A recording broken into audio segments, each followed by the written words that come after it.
Hello everyone, this is Seema. Welcome to our channel first flight. आज का हमारा class 8 का साइंस का चैप्टर है 7।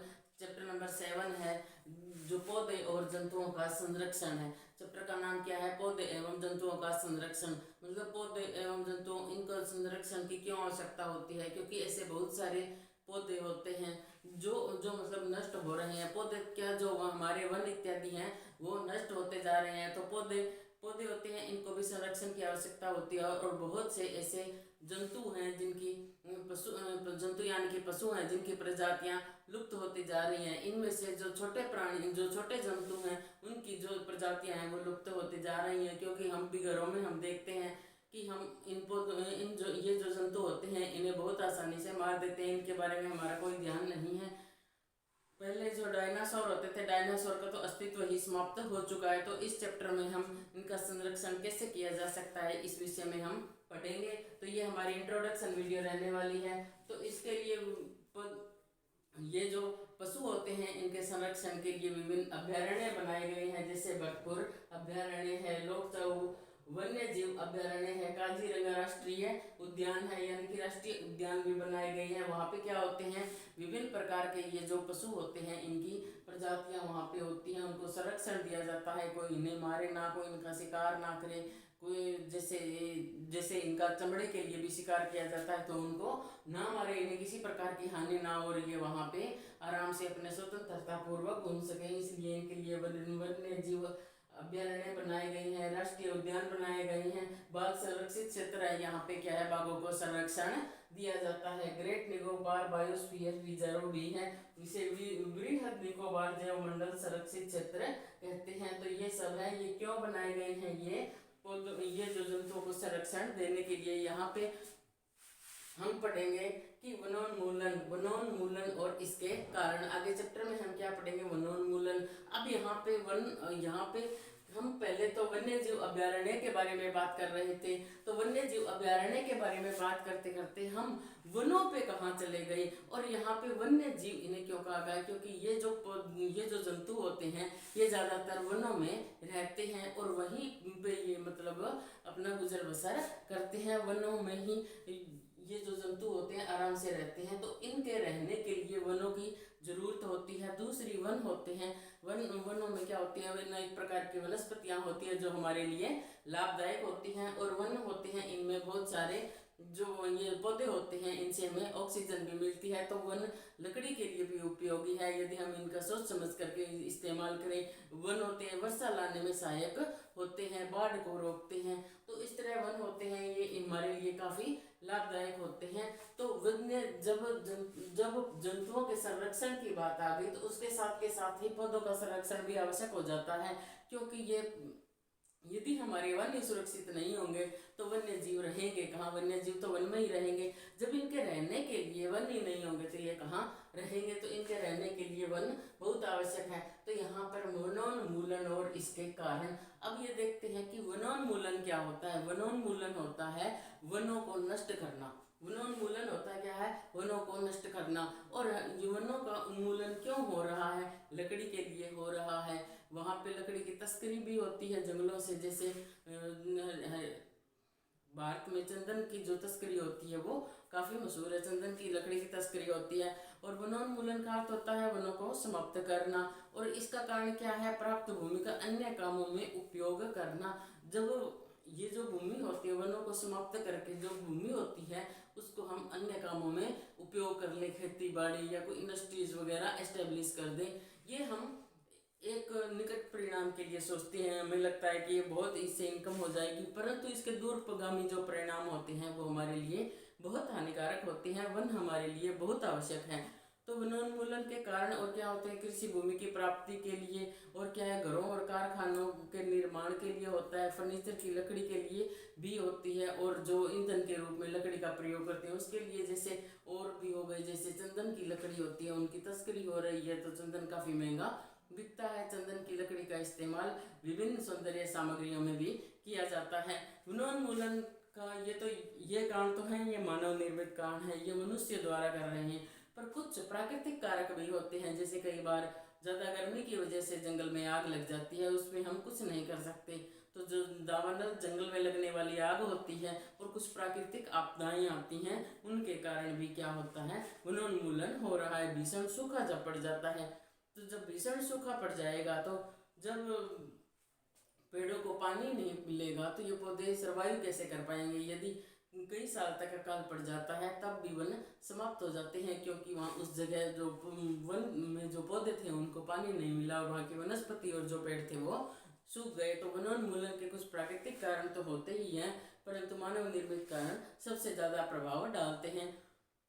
वनोन्मूलन का जो परिणाम होगा, अब हम कह दें कि वनोन्मूलन वन जब हम काटते हैं तो हमें क्या होती है कि लकड़ी प्राप्त हो रही है, तो लकड़ी प्राप्त हो रही है, भूमि प्राप्त हो रही है कृषि के लिए, वहाँ पे हम घर और कारखाने इत्यादि का निर्माण कर सकते हैं। तो फिर वनोन्मूलन, ये जो वनों को हम काट रहे हैं, इनके और क्या परिणाम निकलेंगे। यदि हम हमारे लिए इतना अच्छा हो रहा है तो इसके कुछ हमें वन नहीं काटने की सलाह क्यों दी जा रही है, हमें वनों के संरक्षण की सलाह क्यों दी जा रही है, क्योंकि इसके कुछ हानिकारक परिणाम निकलते हैं। जैसे पृथ्वी का जो ताप होता है उसमें वृद्धि हो जाती है, प्रदूषण का स्तर होता है उसमें वृद्धि हो जाती है, वो भी प्रभावित होगा, प्राकृतिक आपदाओं की संभावना है वो बढ़ जाती है और सूखा पड़ सकता है। इससे विश्व उष्णन का भी खतरा बन सकता है। इससे बहुत विश्व मिट्टी होती है, इससे मिट्टी की उपजाऊ शक्ति बनी रहती है।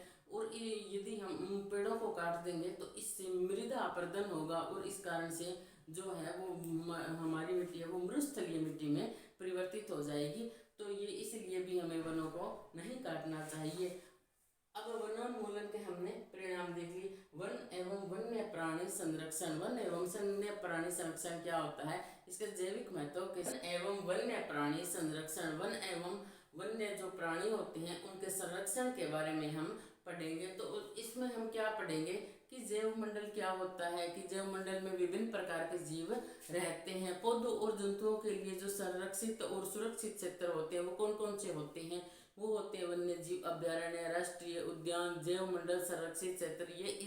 ये क्या होते हैं, अभ्यारण्य, राष्ट्रीय उद्यान और जैव मंडल संरक्षित क्षेत्र होते हैं। ये वनस्पति जात, प्राणी जात और उनके आवासों के संरक्षण के लिए चिन्हित किए गए क्षेत्र होते हैं। कि ये क्षेत्र हैं, ये कैसे चिन्हित किए गए कि ये क्षेत्र है, सरकार कह देती है कि ये क्षेत्र है, इसमें आप किसी प्रकार का शिकार नहीं कर सकते, किसी प्रकार का वृक्षारोपण आप नहीं कर सकते, आप कृषि नहीं कर सकते, कोई उद्योग धंधे स्थापित नहीं कर सकते। क्यों नहीं कर सकते, क्योंकि ये जो होते हैं ये अभ्यारण्य, राष्ट्रीय उद्यान और जैव मंडल संरक्षित क्षेत्र होते हैं।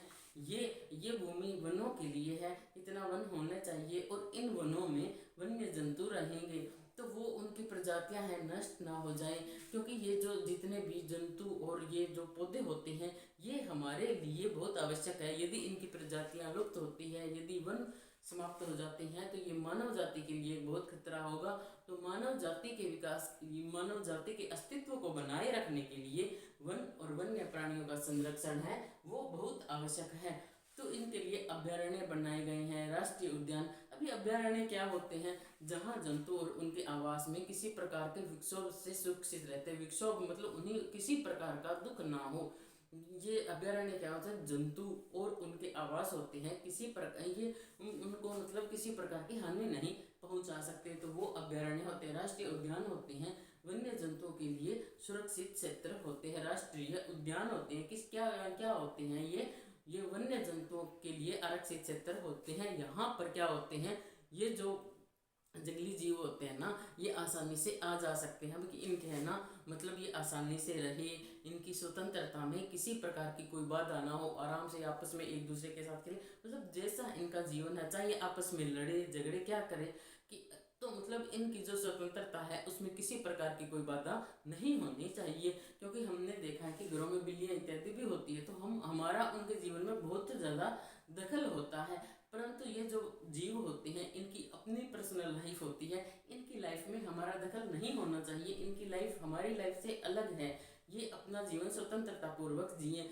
तो इसलिए ये बनाए गए हैं। जैव मंडल आरक्षित क्षेत्र होते हैं ये वन्य जीव, पौधों और जंतु संसाधनों और उस क्षेत्र के जो आदिवासी होते हैं ना, कि ये वो जो होते हैं जैव मंडल आरक्षित क्षेत्र क्या होते हैं कि वन्य जीव, पौधे और जो जंतु इत्यादि हैं, और उस क्षेत्र में रहने वाले जो आदिवासी होते हैं ना, वो पारंपरिक ढंग से अपना जीवन जी सके, क्योंकि उनमें हमारी दखलंदाजी ना हो कि आप इस तरीके से रहो जो हमारा तरीका है, क्योंकि हमें हमारी परंपरा को भी तो बनाए रखना है। इसलिए ये जैव मंडल आरक्षित क्षेत्र बनाए। आरक्षण को वही है कि विविधता को बनाए रखना, क्योंकि आदिवासी हैं वो उनकी परंपरा जिंदा रहे, एक हमारे जैसी संस्कृति जैसा हम चाहते हैं सभी वैसा व्यवहार ना करें, क्योंकि मनुष्य जीवन का ये स्वभाव है कि हम चाहते हैं कि जैसा हम हैं वैसे ही सभी हो, परंतु आदिवासियों की भी परंपराएं हैं, वो परंपराएं हमारी लुप्त नहीं होनी चाहिए। तो इसलिए ये क्या है, जैव मंडल आरक्षण दिया गया है। तो इसका उद्देश्य जैव विविधता है उसको संरक्षण देना। और जैव विविधता का अर्थ क्या होता है, जैव विविधता होती क्या है कि क्षेत्र विशेष में जो पाए जाने वाले सभी पौधे, जंतु और जो सूक्ष्म जीव होती हैं उनकी विभिन्न प्रजातियां होती हैं। जैव आरक्षित क्षेत्र भी घोषित किए गए हैं, उसमें कुछ जैव आरक्षित क्षेत्र भी हैं, जैसे पंचमढ़ी जैव मंडल आरक्षित क्षेत्र है, पंचमढ़ी जैव मंडल आरक्षित क्षेत्र है, जैसे इस चैप्टर में जिक्र किया गया है इस हमारी एनसीईआरटी की बुक में पंचमढ़ी जैव मंडल आरक्षित क्षेत्र का। तो इसमें क्या है, इसमें सतपुड़ा राष्ट्रीय उद्यान आता है और 2 इसमें अभ्यारण्य भी आते हैं, वो है जीव जंतु हैं, उनके बारे में भी हम आगे पढ़ेंगे। पेड़ पौधे और जीव जंतुओं के बारे में पढ़ेंगे। तो पेड़ पौधे और जीव जंतु क्या होते हैं कि ये जो होते हैं वनस्पति जात होते हैं। वनस्पति जात क्या होते हैं, जो किसी क्षेत्र में पाए जाने वाले विशेष पौधे होते हैं। और प्राणी जात क्या होते हैं, उस क्षेत्र में पाए जाने वाले भी। अब पंचमढ़ी जो आरक्षित क्षेत्र है इसके वनस्पति जात कौन कौन से हैं, इसके हैं साल, आम, सिल्वर फर्न इत्यादि इसके वनस्पति जात हैं। और इसके प्राणी जात कौन कौन से, हिरण, तेंदुआ, भेड़िया, चीतल, जंगली कुत्ता इत्यादि हैं। विशेष क्षेत्रीय प्रजाति विशेष क्षेत्रीय प्रजाति इन्हें स्पीसीज कहते हैं। क्या कहते हैं इन्हें, स्पीसीज होती है। ये क्या होती है, पौधों और जंतुओं की कोई विशेष प्रजाति होती है जो उस क्षेत्र में विशिष्ट रूप से पाई जाती है। वो जो कोई चीज, जो कोई पौधे और जो जंतु हो गए ना, जो मान लो कोई पौधे हैं और कोई जानवर हैं जो उस क्षेत्र में विशेष रूप से पाई जाती हैं, उन्हें स्पीसीज कहते हैं। उन्हें क्या कहते हैं, स्पीसीज कहते हैं। ये अन्य क्षेत्रों में प्राकृतिक रूप से नहीं पाए जाते हैं, वहाँ पे ले जाए जा सकते हैं। इसका उदाहरण हो गया पंचमढ़ी में जो साल और जंगली आम के जो पौधे मिलते हैं, विषम भारतीय गिलहरी और उड़ने वाली गिलहरी ये प्राणी जात पाए जाते हैं। तो वहाँ पंचमढ़ी वन्य जीव अभ्यारण्य है, पंचमढ़ी है, वहाँ पर ये प्राणी जात की और वनस्पति जात की स्पीसीज पाई जाती है। अब आगे हम पढ़ेंगे कि वन्य जीव अभ्यारण्य। वन्य जीव अभ्यारण्य क्या होते हैं, वन्य जीव अभ्यारण्य होते हैं ये, इसमें वन्य प्राणी सुरक्षित और संरक्षित रहते हैं। इनमें ये अभ्यारण्य होते हैं, इनमें जो वन्य प्राणी होंगे वो सुरक्षित रहेंगे, इनका संरक्षण भी किया जाएगा। इनको क्योंकि कोई इनमें क्या होता है कि इनमें बाहरी ऐसे लोगों का प्रवेश बंद होता है, वहाँ पे हम मतलब उद्योग धंधे इत्यादि स्थापित नहीं कर सकते, घरों का निर्माण नहीं कर सकते, खेती बाड़ी भी हम वहाँ पे नहीं कर सकते। ये केवल वन्य प्राणियों के लिए होता है, तो वहाँ पे हमारा प्रवेश भी निषिद्ध होता है। तो इस कारण से इनमें वन्य प्राणी होते हैं वो सुरक्षित और संरक्षित रहते हैं। प्राणी उद्यान होते हैं जहाँ पे क्या होते हैं, प्राणियों का संरक्षण होता है। राष्ट्रीय उद्यान क्या होते हैं कि ये विशाल आरक्षित क्षेत्र होते हैं और पर्यावरण के संपूर्ण घटकों का जो संरक्षण करने में ये पर्याप्त होते हैं। ये क्या होते हैं, ये विशाल आरक्षित क्षेत्र होते हैं और पर्यावरण के जो संपूर्ण घटक होते हैं ना,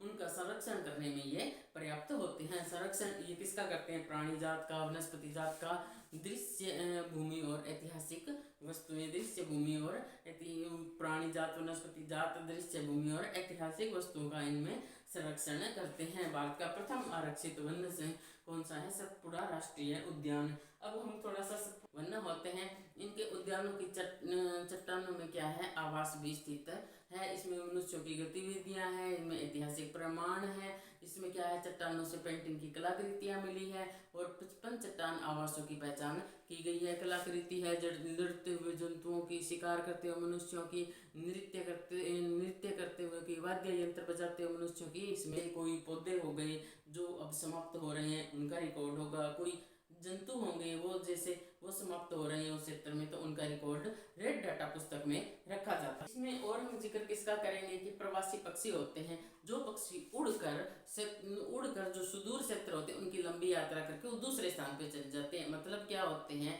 कि ये जिस स्थान में रह रहे होते हैं उस स्थान पर उस समय बहुत ज़्यादा ठंड पड़ रही होती है, इस कारण ये वहाँ पे अंडे इत्यादि नहीं दे पाते, इसलिए ये दूसरे स्थान पे चले जाते हैं कि जो कम ठंडे होते हैं, ताकि वहाँ पे अंडे दे सके और इनके जो पक्षी हैं वो मतलब अच्छे से ग्रो हो सके। तो ये इसलिए प्रवासी पक्षी होते हैं, ये दूसरे क्षेत्रों में जाते हैं। अब होता है कागज का पुनर्चक्रण। अब कागज का पुनर्चक्रण का इससे क्या संबंध हो गया, क्योंकि हमें पता है कि कागज हमें किससे प्राप्त होता है, वृक्षों से प्राप्त होता है। वृक्ष कहाँ होते हैं, वनों में होते हैं। तो 1 टन कागज को प्राप्त करने के लिए 17 वृक्ष होते हैं ना, उनको पूरे काटे जाते हैं, तब जाके 1 टन कागज है वो तैयार होता है। और एक कागज होता है ना, उसका 5 से 7 बार तक पुनर्चक्रण किया जा सकता है। यदि एक व्यक्ति एक दिन में एक कागज बजाए ना, तो वो एक साल में वो बहुत सारे वृक्षों को बचा सकता है। और उसमें जो कागज बनाने में बहुत सारे जो हानिकारक केमिकल होते हैं उनका प्रयोग होता है, तो उनके प्रयोग से भी हम बच जाते हैं। पुनर्वन रोपण क्या होता है कि वनों को दोबारा लगाना, यानी कि जो हम पेड़ पौधे काटते हैं ना, उनकी जगह उसी टाइप का जो पौधा है वो दोबारा लगा देना। और जो वन, कई बार हमें वन किसी जरूरत के लिए काटने पड़ते हैं, तो उस क्षेत्र को क्या होता है फिर है ना, उसको छोड़ दें, हम उसको छेड़े नहीं, तो उनकी जगह जो वो पेड़ पौधे होते हैं ना वो अपने आप उगाते हैं और वहाँ पे दोबारा वन बन जाते हैं। तो ये पुनर्वन रोपण होता है। मैं आशा करती हूँ कि आपको मेरी यहाँ तक की वीडियो समझ में आई होगी। यदि आपको इतना समझ में आया है तो आप मेरी वीडियो को लाइक, शेयर और सब्सक्राइब करें। धन्यवाद।